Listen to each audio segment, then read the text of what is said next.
Assalamualaikum warahmatullahi wabarakatuh. Bismillahirrahmanirrahim. Ila hadratin Nabi Mustafa Sayyidina wa Nabiyina wa Maulana Muhammadin sallallahu alaihi wasallam wa alihi washabihi ajma'in wa dhurriyyatihi. جميع إخواني من الأنبياء والمرسلين والشهداء والصالحين والصحابة والتابعين والعلماء العاملين المسلمين المخلصين وجميع الملائكة المقربين خصوصا حضرة الشيخ وكل الأولياء عبد القادر الجيلاني رضي الله عنه وإلى حضرة الشيخ شهاب الدين أحمد بن حجر العسقلاني وشيخنا محمد نبوي بن عمر العسقلاني وشيخنا مترشف عبد الغفور الغني وشيخنا مذكر وشيخنا شمسري وشيخنا مشري وشيخنا وشيخنا عبد الفقيه وشيخنا سلطان الإسلام وإلى جميع مشايخنا إلى ما كان رحمه الله ونفعنا بعلمهم وأمتنا بأسلام. الفاتحة. أعوذ بالله من الشيطان الرجيم. بسم الله الرحمن الرحيم. الحمد لله رب العالمين الرحمن الرحيم مالك يوم الدين إياك نعبد وإياك نستعين اهدنا الصراط المستقيم صراط الذين أنعمت عليهم غير المغضوب. بسم الله الرحمن الرحيم. الحمد لله رب العالمين وبه نستعين على أمور الدنيا والدين والصلاة والسلام على أشرف الأنبياء والمرسلين سيدنا ونبينا ومولانا محمد وعلى آله وصحبه أجمعين. رب اشرح لي صدري ويسر لي أمري واحلل عقدة من لساني يفقهوا قولي. سبحانك لا علم لنا إلا ما علمتنا إنك أنت العليم الحكيم. أما بعد. Hadratal mukarramin wal muhtaramin, para alim, para ulama, bapak ibu kaum muslimin muslimat yang berbahagia dan dirahmati Allah Subhanahu wa taala. Khusus pada pagi hari ini sampai pada makalah yang ke-16 dari kitab Nasaikhul Ibad dalam bab khumasi, yaitu dari sebagian ulama, ba'dil hukama, sebagian orang-orang yang ahli hikmah, ahli ma'rifat, rahimahullah ta'ala, semoga Allah merahmatinya. Mereka berkata, baina yadayit taqwa khamsu uqubatin man jawazaha nalat taqwa. Sebelum mencapai makom takwa atau di depan makom takwa itu ada 5 peringkat, 5 tingkatan yang mesti dilalui.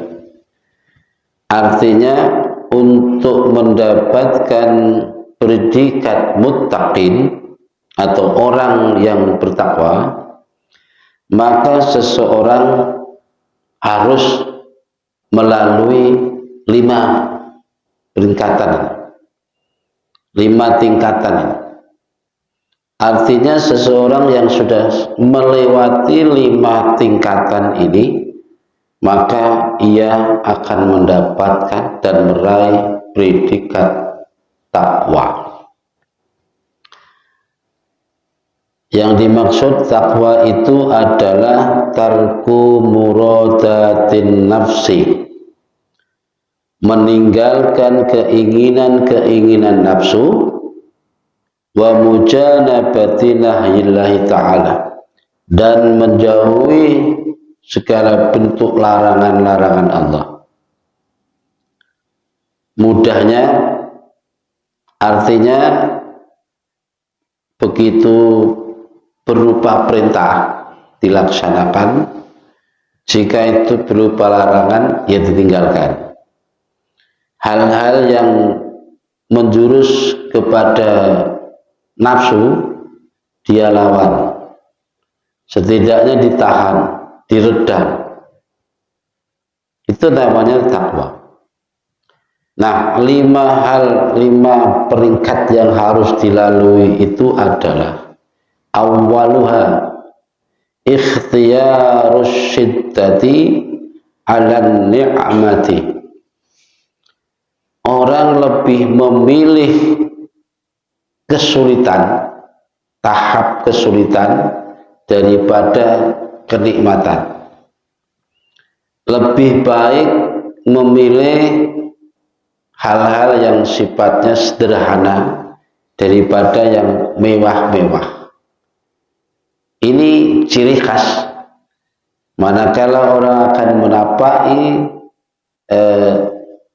langkah-langkah menuju takwa. Tingkatan ini harus dilalui dulu. Bagaimana orang bisa memilih kesulitan daripada kemudahan, memilih nggak kepenak daripada yang penak. Ini kan sulit. Oke, mungkin orang banyak yang satu sisi dalam kehidupan ini ada orang yang dalam keenaan, dalam kebahagiaan, namun satu sisi juga ada orang yang dalam kesulitan terus. Ini bukan berarti orang yang dalam kesulitan itu sedang menapak ke situ, belum tentu. Karena bisa jadi mereka memang ya kepepet menghadapi kesulitan.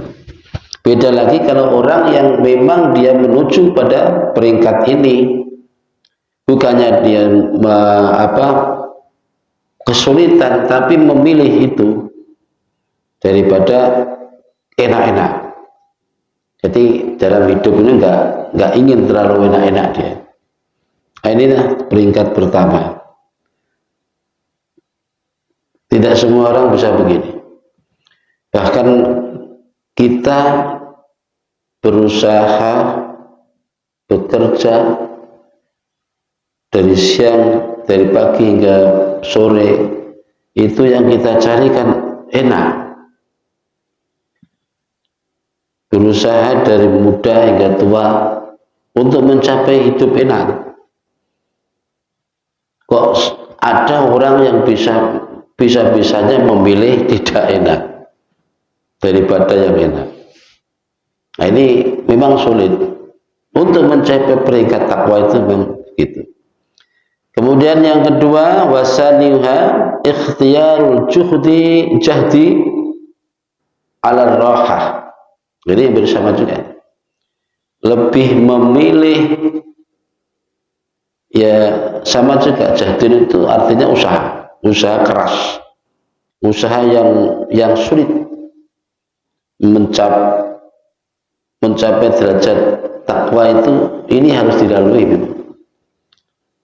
Lebih memilih hal-hal yang memberatkan, ya, daripada yang mengenakan, ala rohah.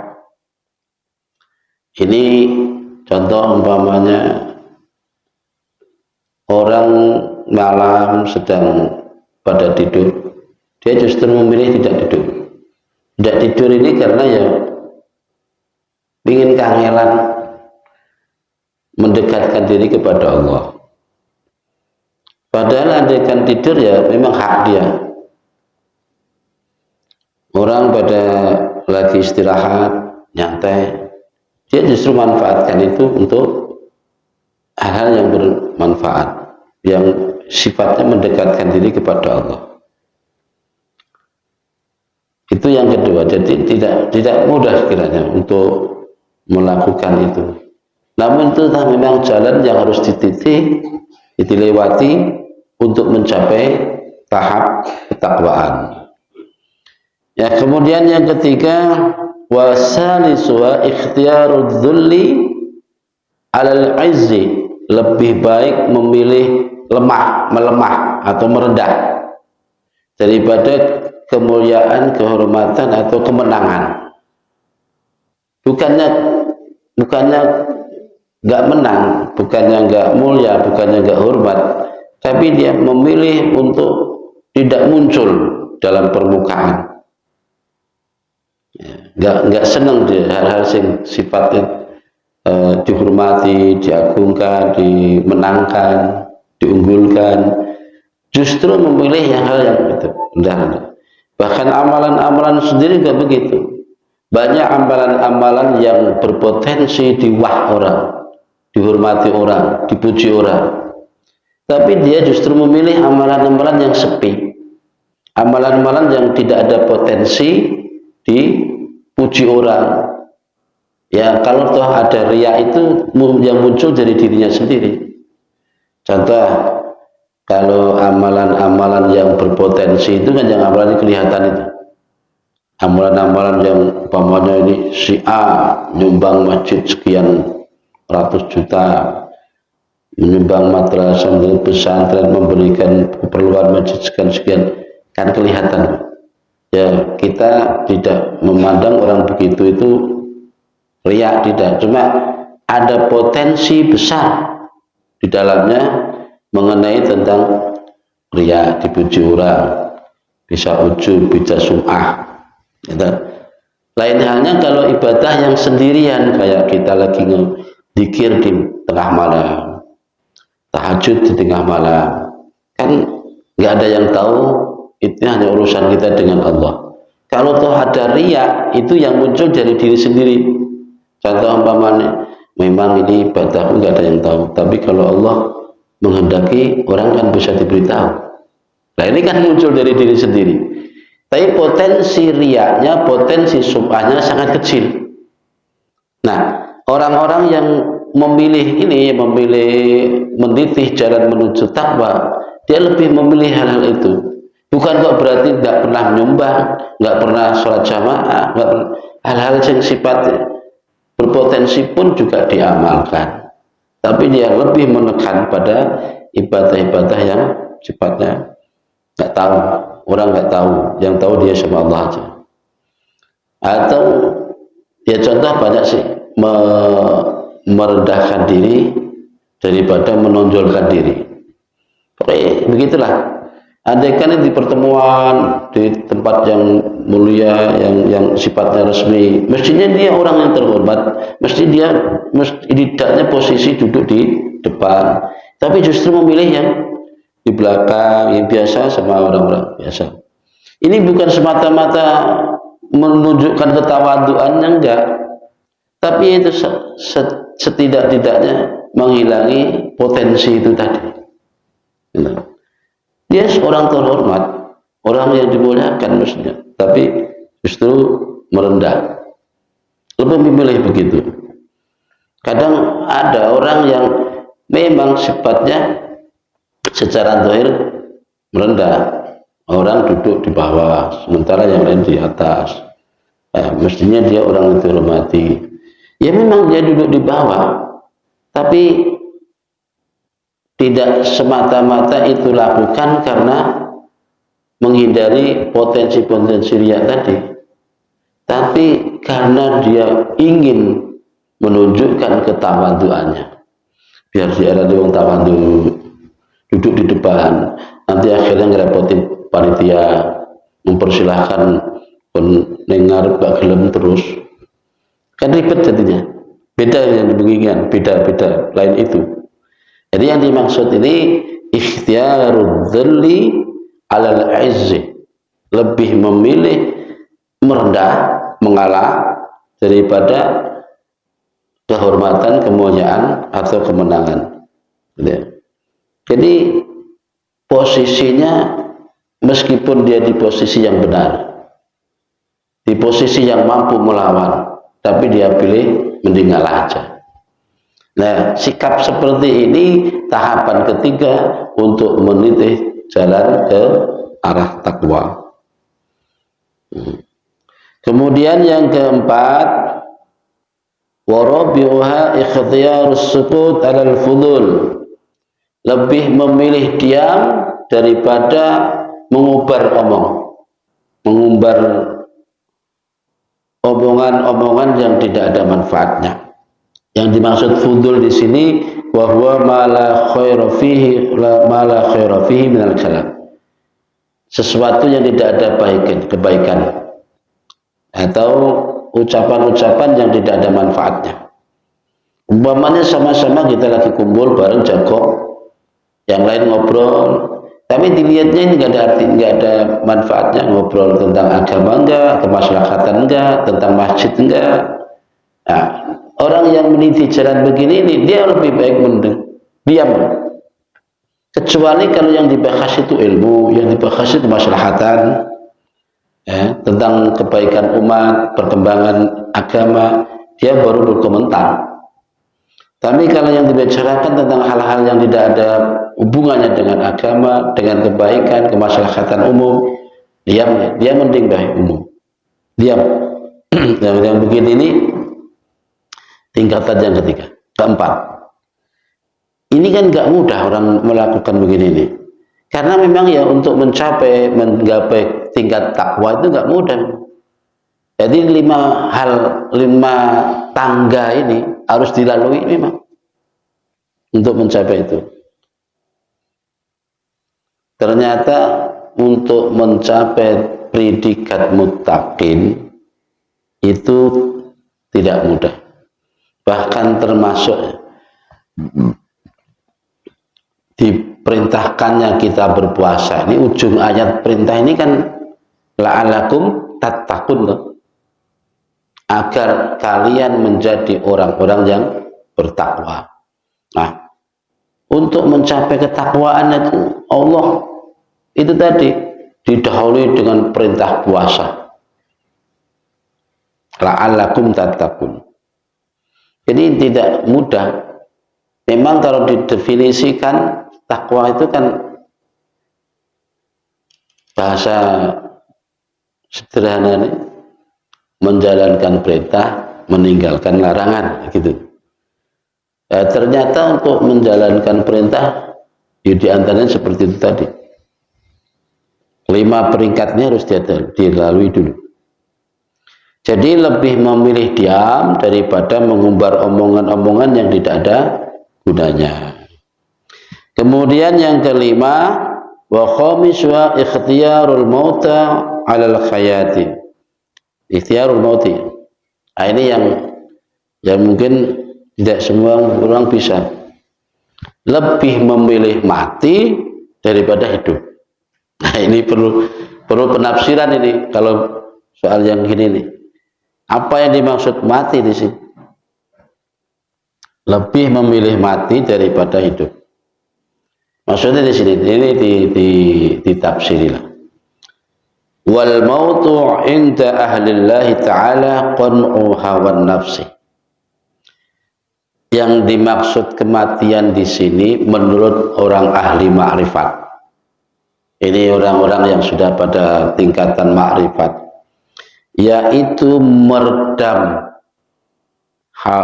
hawa nafsu. Hawa itu keinginan, kemauan, nafsu itu ya nafsu yang ada pada diri setiap orang. Keinginan-keinginan nafsu. Faman mata min an hawahu faqad hayyun bihadhihi. Barang siapa yang telah mati keinginan nafsunya, maka sungguh dia telah hidup dalam ketakwaan ini. Jadi yang dimaksud mati tersebut adalah itu tadi, mati keinginan, bisa membunuh total keinginan-keinginan nafsunya. Nah, kemudian di satu sisi ada yang membagikan tentang kematian itu. Summal mautu yunqasamu arba'ata aqsamin. Kemudian kematian atau disebut mati itu dibagi menjadi 4 macam kematian. Yang pertama mautu ahmar, kematian merah, mati merah. Apa yang dimaksud mati merah? Wa huwa mukhalafatun nafs, yaitu selalu melawan keinginan nafsu, menyelisih keinginan-keinginan yang muncul dari nafsu. Perlu disadari dan diketahui bahwa tidak selamanya keinginan nafsu itu mendorong kepada hal-hal yang sifatnya dosa atau maksiat atau mungkarat atau hal yang jelek. Kadang nafsu juga mendorong, menginginkan hal yang baik. Gitu. Cuma kalau semua yang sumber dari nafsu, meskipun dohirnya itu baik, pada endingnya nanti akan jadi jelek. Contoh, Pak. Kadang kita kan dalam hati ini tahu-tahu kok kenapa ya semangat betul ibadah, semangat betul jamaah ini, semangat betul bangun malam tahajud, ada apa ini? Diturutin terus, ternyata ujung-ujungnya apa kemauannya? Supaya orang memujinya atau menganggap dirinya lebih baik. Sudah baru mungkin istiqomah jamaah itu mungkin baru 1 bulan, sudah menganggap orang lain semua nggak ada apa-apanya. Baru istiqomah sholat malam mungkin 1 bulan, sudah menganggap orang yang lain nggak ada apa-apanya. Nah ini kan semula baik tapi dipatahkan tengah jalan. Karena apa? Munculnya dulu dari nafsu. Jadi tidak semua keinginan nafsu itu dalam bentuk kejelekan. Makanya perlu super hati-hati dalam mengenai tentang nafsu. Ada istilah mati merah. Kenapa para ulama memakai istilah begini? Jadi perlu diketahui bahwa manusia itu diciptakan kan dari 4 unsur anasir. 4 anasir. Ada unsur api yang warnanya merah. Ada unsur putih, unsur air yang itu berwarna putih. Ada unsur tanah berwarna hitam. Ada unsur angin.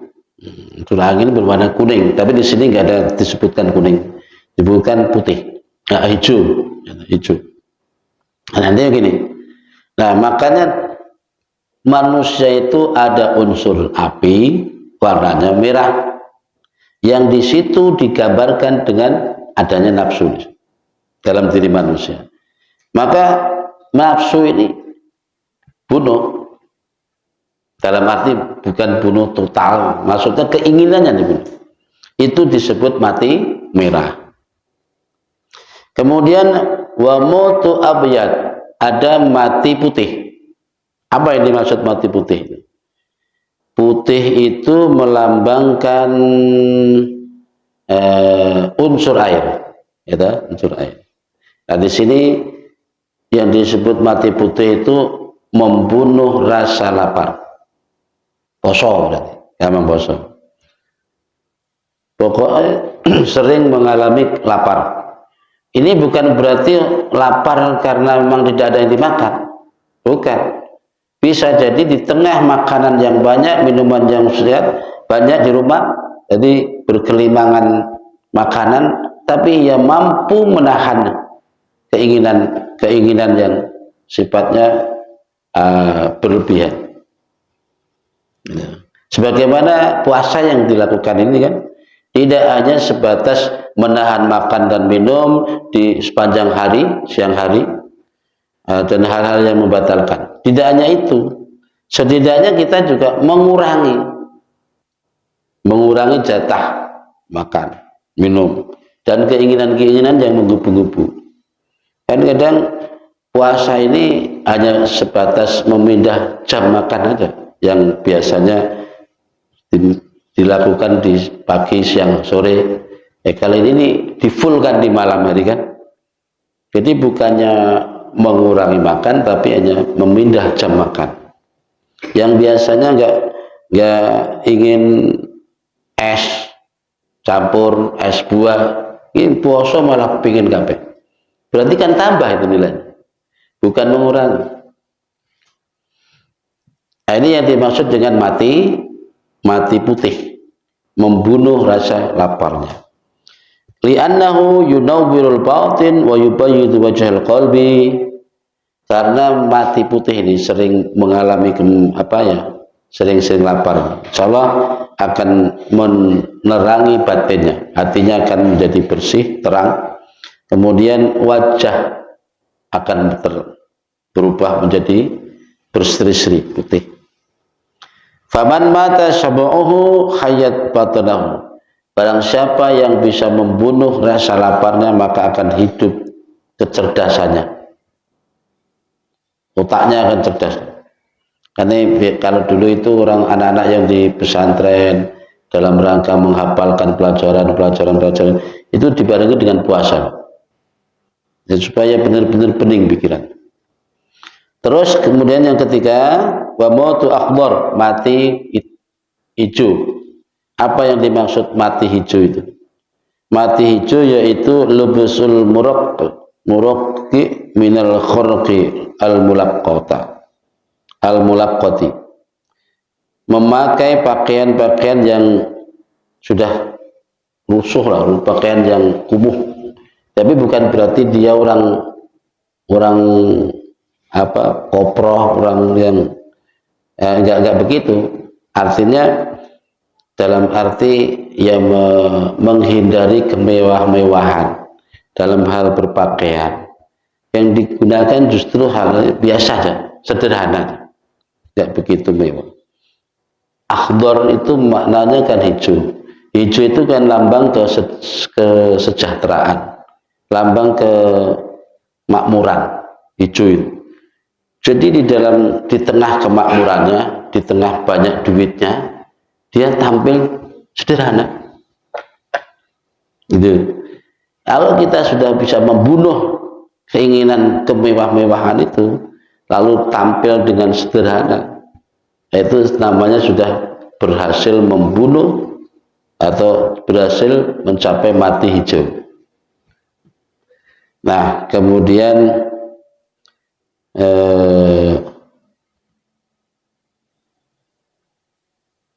yang keempat, wa mautu aswad, mati hitam.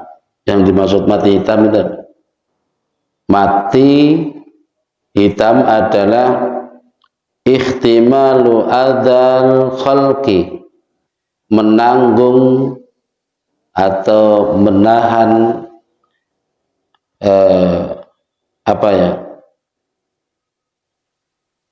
resiko, menahan resiko dalam arti dalam bersosial. Ikhtimalu adzal khalqi, nerimo disakiti. Ini kalau nggak diterjemahkan jauh-jauh bahaya. Artinya begini, Pak. Dalam kehidupan ini kan orang seringkali ya menghadapi ada yang menyenangkan, ada yang tidak menyenangkan, dari perilaku teman, tetangga, namanya kita hidup. Jadi setiap kali kita menghadapi hal yang tidak mengenakan atau yang menyakitkan sekaligus, maka itu dia bunuh habis rasa sakit itu. Artinya apa?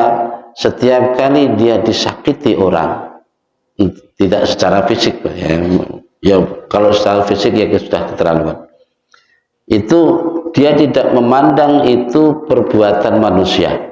Ini sudah peringkat yang luar biasa. Dia selalu memandangnya bahwa itu semua adalah kehendak Allah. Meskipun secara zahir yang datang itu si A atau si B, yang menghujat dan yang menditing-diting muka itu mungkin juga si A atau si B. Sakit rasanya hati, tapi ia pandang bahwa itu semua adalah kehendak Allah, sehingga kebencian kepada si A atau si B lenyap sama sekali. Inilah yang dimaksud dengan mati hitam. Dan ini tidak semua orang bisa, hanya orang-orang tertentu saja yang bisa begitu. Disakiti kah, dikasih hal-hal yang tidak mengenakan, pokoknya dia diam. Artinya istiqomah peribadahnya.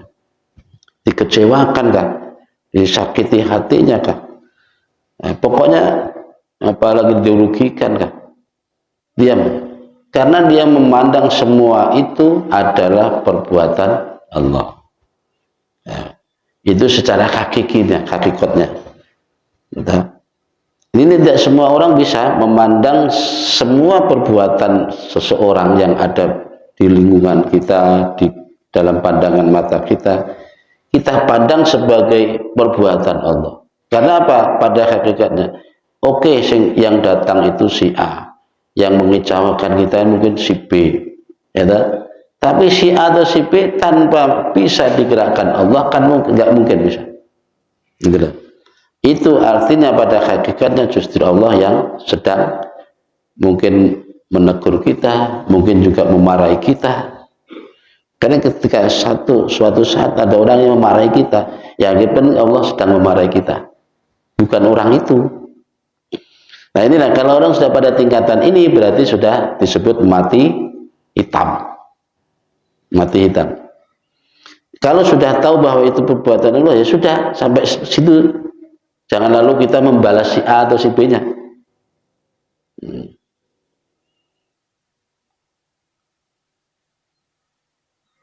Biru'yati fana'il afal fi fi'li mahbubih. Artinya dia lebih memilih memandang bahwa itu perbuatan atau af'alnya Allah Subhanahu wa taala. Baiklah Bapak dan Ibu sekalian yang dimuliakan Allah, demikian penyampaian makalah yang ke-16 pada hari ini. Semoga apa yang saya sampaikan tadi bermanfaat dan disertai berkah Allah Subhanahu wa taala. Kurang lebihnya mohon maaf. Billahi taufiq wal hidayah. Wassalamualaikum warahmatullahi wabarakatuh.